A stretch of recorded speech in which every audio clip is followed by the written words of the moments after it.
The spirit or the soul, the entire concept for it, it's originally based on the ancient understanding of air. Hear me out. The old Latin word spiritus meant breath. The Greek word pneuma, where we get the word pneumonia from, it also meant breath. But to them, breath was spirit. It was the same thing, the life force within you. And when you suffocate, or if you don't have any air left in you, then that's when you die. To them, when you breathe out your last breath, that's when your soul leaves your body. In Hebrew, the word Ruach also meant breath, spirit, or wind. Ruach was the word that was used to describe all of those things. The Great Spirit or the Holy Spirit was the air all around them. And we seemed to get the breath of life from that life-giving force. You know, it held up the sky and the stars. It created the clouds and the rain from seemingly nothing. We can feel it all around us, but we can't seem to touch it or grasp it. You can't really see it until it reveals itself in the form of mist or smoke. It's strong enough to destroy a city, but it's gentle enough for us to move through effortlessly. To them, it wasn't physical. To them, it was a non-physical thing, but it still could have physical properties. And we can see how smoke, fire, and mist would all fit in a similar category for ancient people in the way that it seems non-physical, sometimes maybe even invisible, but when it does take shape, it can affect the physical world, just like smoke and fire and mist. Ancient gods were elemental, sandstorms, thunderstorms, and scholars do consider Yahweh to originally be a storm and a warrior god. Ancient people didn't understand that air is particulate matter, so to them it was the omnipresent life force. And in a way, it kinda is. Air gives us life, and it does seem to be all around us. It wasn't until the 1600s when scientists started to show through their experiments that air is actually a material substance, and it's not a mystical substance. This is when the word spirit started to be used specifically as an individual's life force, and not just as breath or air. And this is overwhelmingly apparent when you start reading texts from before and after this time period. Of course, through human nature, and through evolution and as a cognitive species, we started to conceptualize these things differently. Our brains are pattern recognition machines. So we got used to the concept of a spirit, and once we realized that air is particulate matter, we didn't get rid of the idea of the spirit, we just separated it from the idea of air. This concept is also basically why every culture throughout history has held beliefs about metaphysical beings. Our brains are hardwired to assume something is there, even when it isn't. When ancient people saw the grass moving in the distance, some could assume it's just the wind, and some could assume that it's a tiger. Sometimes it was a tiger, so the ones that assumed it was a tiger in the grass, they would be the ones that survived. The ones that just assume it's the wind, they would be the ones that would quickly get removed from the gene pool. We're all the descendants of primates who used their imagination to assume that things existed, even when they didn't exist. Because the ones that did survive, they assumed that the tiger was there. They're our ancestors. The ones that assumed it was the wind, they're the ones that died off. With air being this omnipresent life-giving force within us and all around us, it's pretty much natural for us to equate it with that deeply ingrained feeling of always being watched. This is why humans feel the need to be grateful to the Holy Spirit for life, because air gives us life, but we also fear the Holy Spirit at the same time, because it brings great destruction as far as we could tell. To the ancient people, spirits could take lots of different forms, but most deities were elemental, wildfires, tornadoes, hurricanes, sandstorms, and things like that. They were always attributed to some type of god. This is also why we call alcohol spirits. If you look above a bottle of strong alcohol, you'll see that wavy, distorted air or the smoke from an oil lamp. And this is likely where we get the idea of the genie in the lamp or the jinn.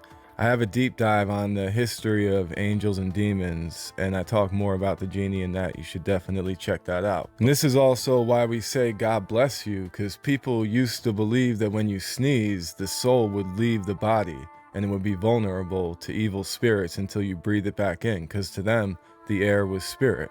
Psalm 104, 29-30 says, when God takes away breath, creatures die. When he sends his spirit, they're created. In the original language, the word Ruach is used. So when God takes away Ruach, creatures die. When he sends his Ruach, they're created. In the original language, it was Ruach for both. It's only in the later translation that they used two different words, because back then, it was the same thing to them. Genesis 2:7 says God breathes the breath of life into Adam, making him a living being. So Adam was just a figure that God fashioned out of clay from the earth, and then God gave Adam breath. He breathed his life into him, his Ruach. They thought that breath was the soul. In Job 33:4 it says, the Spirit of God has made me, and the breath of the Almighty gives me life. Ruach again was used for spirit and breath. We also know that wind makes waves, and what does it say in the beginning of Genesis? The Spirit, or the Ruach of God, moved on the face of the water. Wind creates waves on the water. The Holy Spirit was the air, and what you think of as your spirit is your breath. Of course, thousands of years of mythology and translation mixed with some scientific understanding and innovation has caused us to inevitably separate these two concepts. But we still hold on to that innate connection with that misunderstood assumption of the spirit.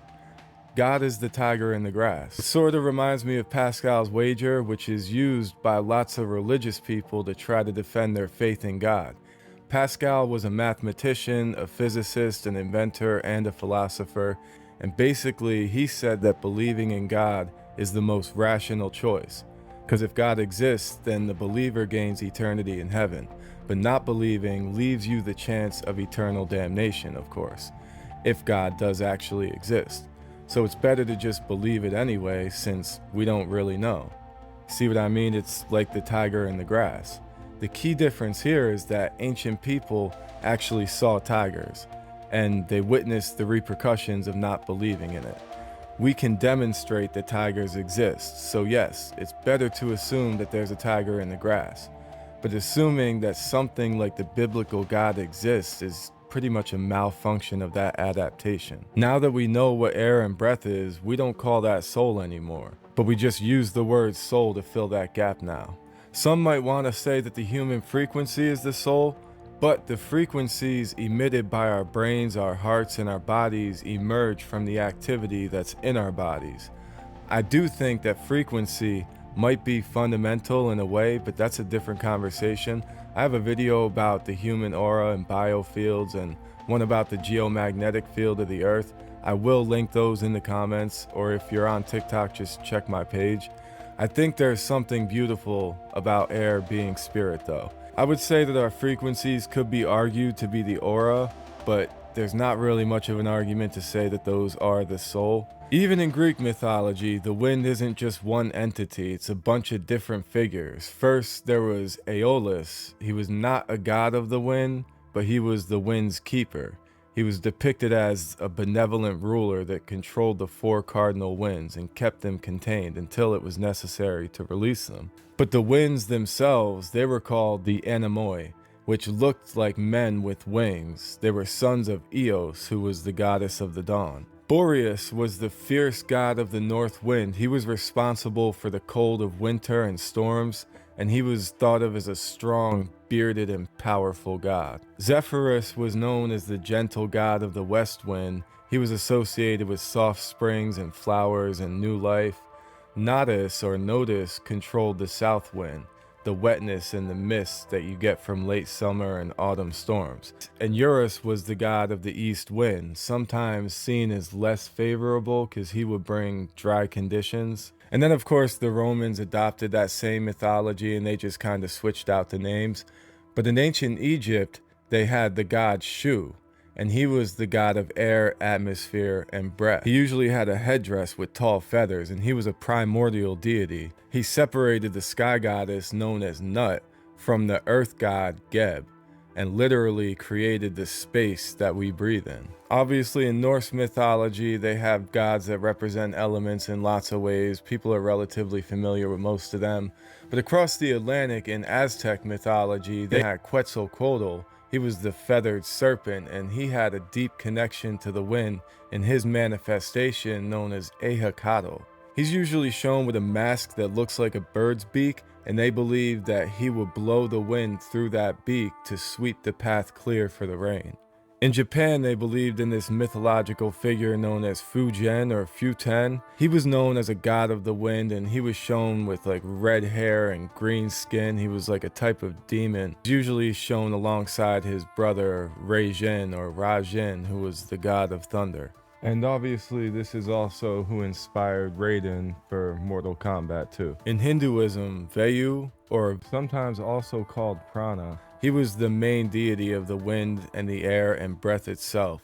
He was a powerful Vedic god. In Yoruba religion, there was a goddess known as Oya. She was a powerful Orisha, which was a deity of winds, lightning, and violent storms. She was also linked to the Niger River. She was known for her transformative energy and her ability to bring all types of changes. So this story of how humanity came to understand and start to redefine this divine feeling, it is one of incredible complexity and transformation. And the story of Yahweh, the God of the Bible, he's a perfect example of that. Whole journey from wind and fire and dreams to the universal God of billions, to me, is one of the most incredible stories in human history. And I think understanding it can enrich the mind and show us the deep, dynamic, and sometimes surprising roots of our beliefs.